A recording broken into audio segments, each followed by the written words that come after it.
Educação, Música e Informação. Gruppencast da UERGS. Bate-papo de qualidade. Série Aprendizagem Musical.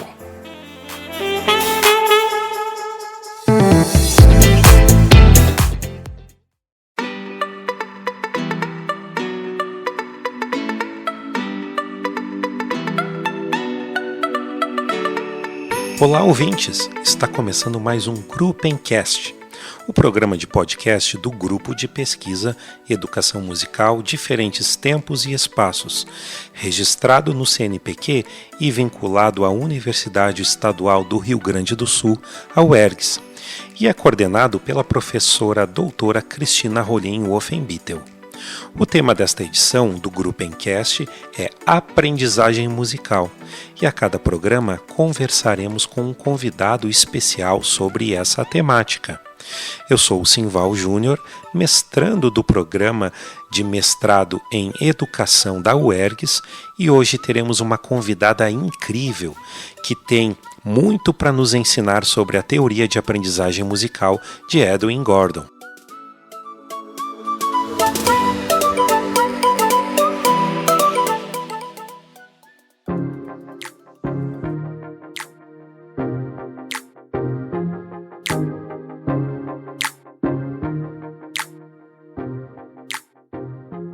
Então, hoje eu irei conversar com a professora Nádia Lopes.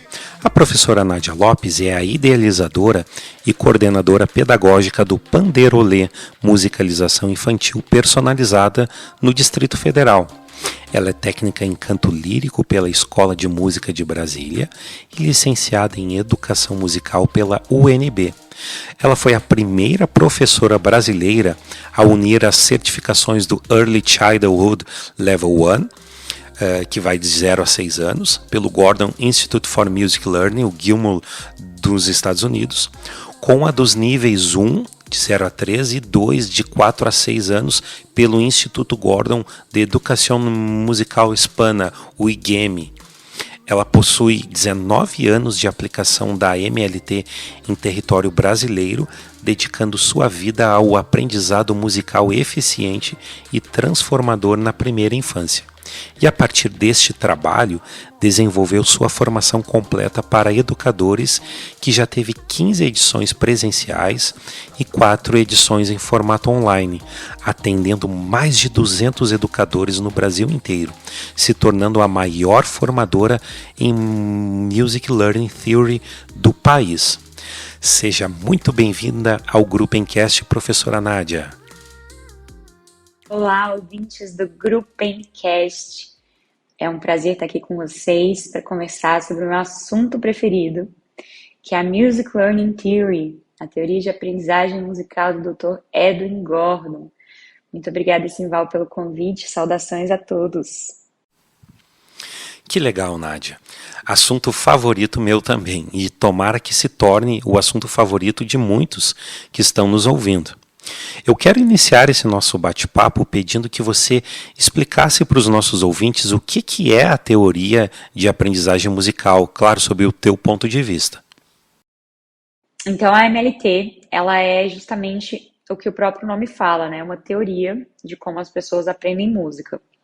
E essa teoria, hoje já tem cerca de 50 anos de pesquisa, diversos livros escritos do próprio Gordon, escreveu muito em vida, mais de 46 livros ele escreveu, e vários outros pesquisadores que eram orientados por ele continuam esse trabalho atualmente. Então tem sempre novas publicações em MLT, e é muito interessante a gente pensar nesse novo olhar que a MLT traz para nós, que é justamente de basear o ensino na maneira como a gente aprende, né? Como é que o nosso cérebro processa informações musicais, como é que seria mais acessível para todas as pessoas conseguirem aprender música desde a tenra idade. E é muito interessante saber que essa pesquisa abrange todos os âmbitos de ensino de música, não só a primeira infância, que é o período pelo qual a MLT é mais conhecida, né? E toda a prática pedagógica de um professor que trabalha com base na MLT, é uma prática baseada, primeiro, em aprendizagem. Então, a gente tem também diagnósticos para entender se os nossos alunos estão, de fato, aprendendo. E essa é uma preocupação constante para nós. Uma outra questão é a audiação.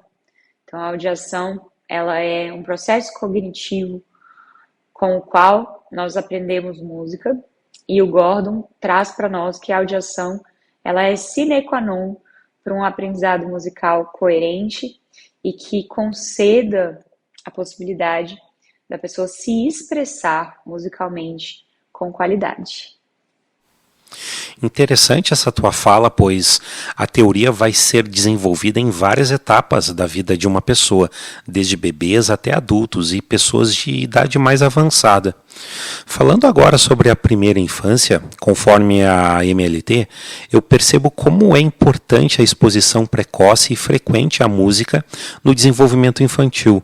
Como que você acredita que essa exposição estimula as áreas do cérebro responsáveis pelo processamento musical e auditivo, potencializando o aprendizado das crianças?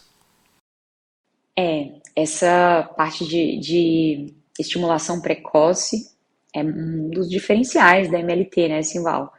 Então, a gente tem a orientação, né, do Dr. Gordon, que a gente deveria expor as crianças à música, quanto mais cedo melhor. Inclusive, né, nos trabalhos dele, ele pesquisa desde a gestação. Ele coloca para nós que os primeiros 18 meses são críticos para o desenvolvimento das aptidões musicais, para que a gente possa, mesmo que uma criança tenha uma aptidão musical, digamos, de fator hereditário, ela precisa ser exposta à música para que isso possa se desenvolver. Então, ele até dá um exemplo. Caso Mozart nascesse nas condições de exposição musical que a gente tem hoje, muito provavelmente ele não ia chegar o seu ápice, né, ali como compositor, porque hoje as condições de exposição à música são muito diferentes. Então, por exemplo, a gente não tem tanto acesso à música ao vivo, a não ser que você seja filho de pais músicos, né, como era o caso do Mozart. Mas naquela época não existia gravação, todas as músicas eram ao vivo, né, a música era praticamente o principal entretenimento da sociedade daquela época. O pai dele era um músico de corte, né? Então, assim, tudo isso contribui para que alguém que tenha uma alta aptidão musical consiga desenvolver a sua musicalidade. E caso os períodos, né, sensíveis a isso passem sem exposição à música, pode ser que essa aptidão, independente dela ser alta ou não se desenvolva. Então, a gente precisa entender que, para a própria manutenção da música no mundo enquanto arte, a gente precisa oferecer a música às crianças pequenas. E sim, os primeiros anos de vida são os mais determinantes para que esse aprendizado musical aconteça. E aí você pergunta, né, do processamento auditivo. É muito importante a gente considerar também, e aí não são dados exclusivos da MLT, mas dados das pesquisas que a gente tem hoje sobre a repercussão da música no cérebro, é que a gente tem uma alta conectividade cerebral diante da exposição à música. E a alta conectividade cerebral, ela, no cérebro de uma criança até os 3 anos de idade, por exemplo, que está tendo um boom de conexões, um boom de criações de novos neurônios, praticamente 70% do cérebro é desenvolvido após o nascimento, nesses primeiros 3 anos.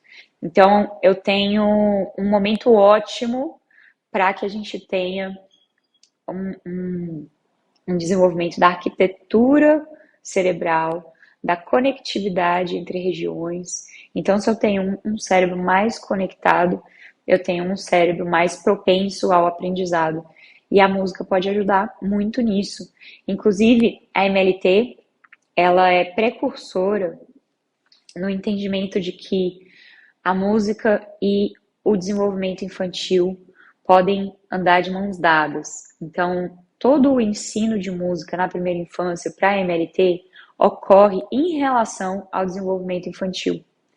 De maneira que, se eu trouxer dados de pesquisas já ali de 2010, já trazem para nós que a música e a linguagem são parceiras no cérebro, então eu estou conduzindo um processo que anda junto com o desenvolvimento infantil, que cada habilidade musical está completamente conectada com o desenvolvimento da criança, então eu consigo sim fomentar melhores condições de desenvolvimento infantil via música. É muito importante que a gente tenha o pé no chão quando vai falar disso, para não ficar achando que o foco é criar gênios musicais.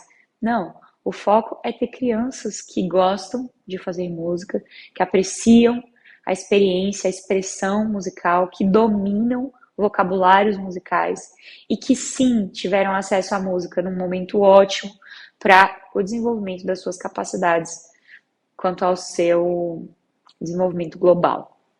Então, é um lugar diferente para a gente pensar música, mas é um lugar que, na minha prática em sala de aula nos últimos 18 anos, trabalhando com MLT, é que a gente consegue ter, sim, um desenvolvimento além, né? Um desenvolvimento ótimo, um desenvolvimento muito musical, crianças que dominam a linguagem musical, que chegam até literacia musical sem grandes dificuldades, né, na primeira década de vida, e isso é muito significativo. Pelo menos eu considero que sim. Verdade, eu percebi isso nas minhas inquietações e descobertas da MLT, sobre o foco no aprendizado, em como a criança aprende e como se estabelece o conhecimento musical. Isso realmente faz toda a diferença. Mas já que tu falaste em audiação, eu queria te perguntar qual a importância de estabelecer primeiro a audiação antes de focar na teoria e notação musical. Na tua opinião, de que maneira o ensino com foco na teoria e notação pode limitar aspectos como o desenvolvimento da musicalidade, improvisação e expressividade nas crianças? Então vamos lá, qual a importância da gente estabelecer a audiação antes da notação musical? Simples. Se a notação musical vem antes do momento em que eu faço o sentido musical da música, que é justamente disso que se trata a audiação, é um pensamento musical organizado com sentido exclusivamente musical. E é isso que vai fazer com que eu consiga ler e escrever música com entendimento. Se eu tenho acesso à leitura e à escrita antes de audiar, então pode ser que a audiação fique inclusive limitada, porque eu não vou reconhecer os vocabulários aos quais eu estou sendo apresentado. E aí o risco é que tanto a expressividade musical seja tolhida, quanto o raciocínio musical não avance, e aí eu posso ter pessoas que passam anos sem conseguir avançar musicalmente do ponto de vista do entendimento da leitura e a escrita. Então tem pessoas que desistem nesse ponto, justamente porque faltou preparação cognitiva em termos de linguagem musical para poder avançar. Então, uma das coisas que a Music Learning Theory faz com todo esse arcabouço de informações sequenciadas e organizadas musicalmente é que, no caso de um músico que, né, já passou a sua vida estudando música de determinada maneira, quando entra em contato com a MLT, simplesmente as lacunas vão sendo preenchidas. Então, eu tive um ganho na minha musicalidade, porque eu fui uma dessas pessoas que começou lendo e escrevendo música desde o meu primeiro dia no conservatório. E, enfim, eu me formei. Eu sou cantora lírica, formada na Escola de Música de Brasília, que é um conservatório público. Foram 17 anos de estudo. Eu comecei a gostar quando eu já estava na adolescência, mas aconteceu isso, de ter a notação o tempo todo presente.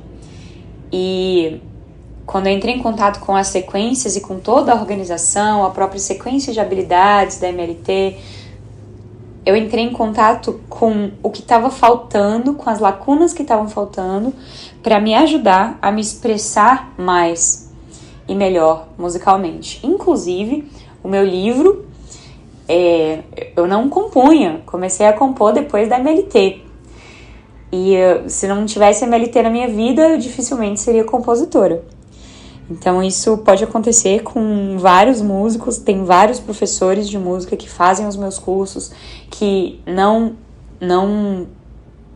compunham antes, que estavam só como intérpretes no mundo da música e passaram a compor, porque a MLT tem essa possibilidade de ir cobrindo as lacunas e te ajudando a expressar mais e melhor, independente da sua idade, mesmo que você seja um músico formado, são conhecimentos que vão fazer sentido para que a sua musicalidade seja potencializada. E aí só um parênteses. Muitas vezes nós somos apresentados à música de maneira desorganizada, não objetiva e não sequenciada. E na MLT, o que ocorre é o contrário disso. Sempre os conteúdos estão encadeados e são apresentados de maneira lógica, ordenada e que faz sentido até para a musicalidade de uma criança pequena. Muito importante que você levantou a bandeira da expressividade, né, e da improvisação. Porque a improvisação, ela é a maneira, né, nas nossas salas de aula de música, com base na MLT, a maneira que as crianças têm para testar frases musicais.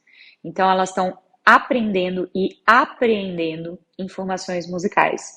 E quando elas improvisam, coisa que a gente faz toda a aula, literalmente, desde ali dos 3 anos de idade em diante, ou improvisa muito presente na sala de aula, isso faz com que ela esteja testando suas frases musicais, e esse é o caminho para futuras composições, é o caminho para a desenvoltura da musicalidade, que você também mencionou, é o caminho para eu conseguir deter as combinações, né, fazer novas combinações com aqueles padrões que eu já aprendi. Então, padrões para nós são palavras musicais, que são corriqueiros do dia a dia da sala de aula. E é muito interessante a gente ver a construção, né, de audiação e de entendimento musical de uma criança que tem acesso a um processo como esse. Realmente é uma maneira nova de pensar o aprendizado musical e de organizar um ensino de música, né? É justamente organizar esse ensino de música com base na audiação. Então, para quem não conhece a MLT, convido que vocês busquem compreender o que é a audiação. Hoje em dia eu já vejo professores de outras abordagens usando essa palavra, uma palavra que foi cunhada pelo Dr. Edwin Gordon e que antes da gente ter uma palavra, a ideia era imaginar a música na cabeça, algo que não necessariamente detém todos os aspectos que a audiação detém para nós.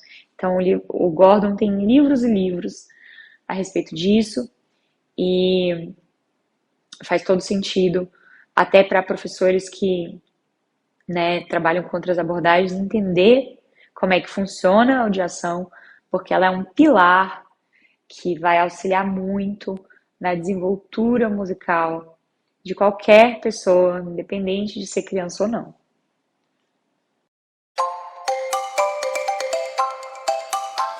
Realmente esse conceito sobre audiação é o fundamento, a base da MLT. Eu tenho uma outra questão que queria levantar para ti. A Music Learning Theory propõe uma sequência de desenvolvimento musical similar à aquisição da linguagem materna. Você pode falar um pouco sobre os estágios ou fases que compõem essa sequência segundo Gordon? O Gordon traz para nós 5 níveis de aprendizagem da linguagem musical. O primeiro é ouvir, o segundo é recitar e cantar, E eu também incluiria aí mover-se, porque o movimento é muito importante para nós na MLT, e inclusive a nossa base de movimento é o movimento Laban, que é a mesma base do Orff. E aí o terceiro nível seria audiar, e eu incluo improvisar aí, porque o Gordon traz para nós que improvisar é muito, muito importante para que a gente consiga audiar. E logo em seguida, a gente poderia entrar em leitura e escrita. Em paralelo com essa pirâmide de linguagem, na parte de primeira infância, o Gordon estabelece os tipos e estágios de audiação preparatória. E o que é a audiação preparatória? É um momento ótimo que começa a partir do nascimento e que vai até 7/9 anos, onde o cognitivo da criança está em desenvolvimento. É um momento ótimo para que a criança possa desenvolver suas capacidades musicais. E o Gordon estabelece uma ordem de sequências musicais que vão andar de acordo com a evolução da criança na audiação preparatória. E tudo isso leva em consideração o desenvolvimento infantil e como é que esse desenvolvimento ocorre na primeira infância. Ou seja, a gente precisa entender que a criança está em desenvolvimento, ela não está com a sua coordenação motora fina completamente ali, formada para poder ter uma exigência de execução de repertório. Então a gente sempre vai trabalhar muito mais o movimento de maneira indireta, fluida, com peso, envolvendo os aspectos do movimento Laban para depois chegar na motricidade fina. A gente está sempre encadeando conteúdos para que eles se tornem acessíveis para uma criança na primeira infância. E mais uma questão que a gente precisa entender é que a musicalidade da criança na primeira infância é fluida. Ela está aprendendo e organizando muitas coisas diferentes, muitos aprendizados diferentes. Ela está crescendo, ela está fazendo novas conexões. Então, essa fluidez, ela aparece na musicalidade, na expressão da criança. Então, tem coisa que a criança consegue fazer numa semana que na outra semana ela não consegue. E aí vai parecer que ela regrediu. Mas não, é que existe uma flutuação natural e que condiz com essas etapas da audiação preparatória. Então, se eu consigo trabalhar e entender cada uma dessas etapas, e isso só vai vir na prática, só vai vir com muito estudo, mas se eu consigo transitar ali dentro dessa audiação preparatória, observando as crianças, eu consigo fazer com que elas elevem o seu entendimento musical a cada etapa e que elas vão sempre adquirindo novos conhecimentos e que a gente esteja sempre avançando para chegar lá na leitura escrita que aparece na pirâmide de linguagem musical. Então, as sequências na MLT, elas são correlatas e elas facilitam o nosso entendimento sobre como a musicalidade funciona na primeira infância e elas dão acesso à música a todas as pessoas. Para a MLT, todas as pessoas são musicais, nascem com aptidões musicais e precisam encontrar ambientes favoráveis para que essa musicalidade floresça.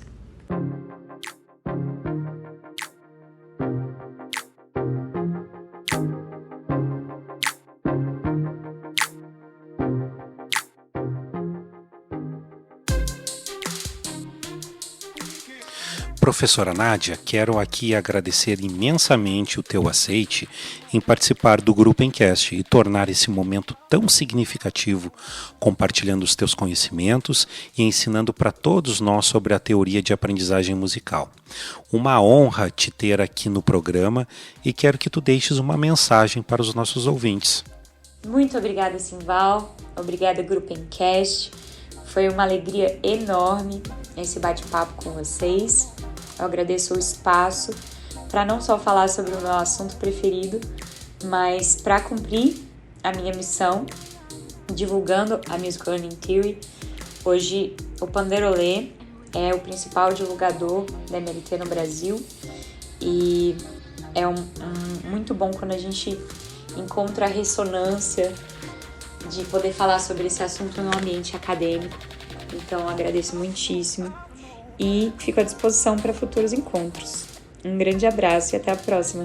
Tchau!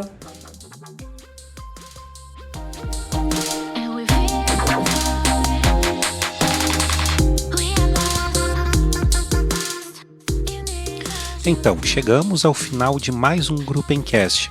Eu, Simval, me despeço agradecendo a vocês, ouvintes, pela companhia. Agradeço mais uma vez a professora Nádia pelo bate-papo de alta qualidade e pela contribuição aqui no nosso espaço.